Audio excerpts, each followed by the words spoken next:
வணக்கம் திரு சுமன் ஸ்ரீராமன். இப்போ நீட் தேர்வின்றி இளநிலை மருத்துவம் பல் மருத்துவ மாணவர் சேர்க்கையை பின்பற்ற சட்டப்பேரவையில் சட்ட முன்வடிவு தாக்கல் செய்யப்பட்டிருக்கிறது. இது குறித்து உங்களுடைய முதல் கட்ட பார்வை திரு சுமன் ஸ்ரீராமன்.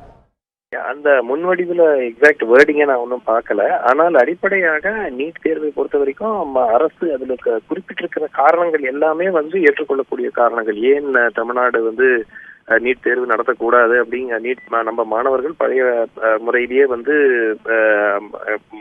யூஜி பிஜி கோர்ஸுக்கு போனோங்கிறது அடிப்படையாக அது சட்ட ரீதியாக இது செல்லுமா அப்படிங்கிறது ஒரு மிகப்பெரிய கேள்விக்குறி. ஏன்னா ஒவ்வொரு மாநிலமும் அப்புறம் இந்த மாதிரி ஒரு சட்ட மசோதாவை கொண்டு அது மூலமா அதை மாத்திக்கிட்டாங்கன்னாக்கா, அவங்களுக்கு எக்ஸம்ஷன் கொடுத்துக்கிட்டாங்கன்னா அப்புறம் எந்த மாநிலத்திலும் நீட் நடத்த முடியாது.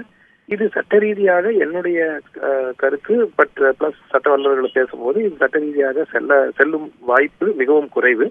இதற்கு பதிலாக இந்த அரசு என்ன செய்திருக்கலாம் என்றால், 2 ஆண்டுகளுக்கு இதே சட்ட திருத்தத்தை கொண்டு அதுக்கு ஒரு டைம் லிமிடேஷன் போட்டிருக்கலாம். அது போட்டிருக்காங்களா இந்த டிராஃப்ட்லங்கிறது எனக்கு இது வரைக்கும் நான் பார்க்கல. ஆனால் அது செல்லும்படி ஆக்க வேண்டும் என்றால் இவர்கள் கூறிய காரணங்கள் எல்லாம் சரியான காரணங்கள். சிபிஎஸ்இ சிலபஸும் நடத்த முடியாது. ஸ்டேட் போர்டு மாணவர்கள் நிச்சயமா பாதிக்கப்பட போறாங்க, கிராமப்புற மாணவர்கள் பாதிக்கப்பட போறாங்க. இது எல்லாமே சரியான காரணங்கள் தான். ஆனால் நிரந்தரமாக நாங்கள் நீட் வைத்துக் கொள்ள மாட்டோம் என்று சொல்வதற்கு பதிலாக 2 ஆண்டு காலமும் இந்த குறைகள் எல்லாம் நிவர்த்தி செய்யப்படும் வரை நீட் அதுக்கு தமிழக மாணவர்களுக்கு விதிவிலக்கு அளிக்கப்படுகிறது என்று கூறியிருந்தால் அது செல்வதற்கான வாய்ப்பு அதிகம். அதை செஞ்சிருக்காங்களா அப்படிங்கிறது தெரியல.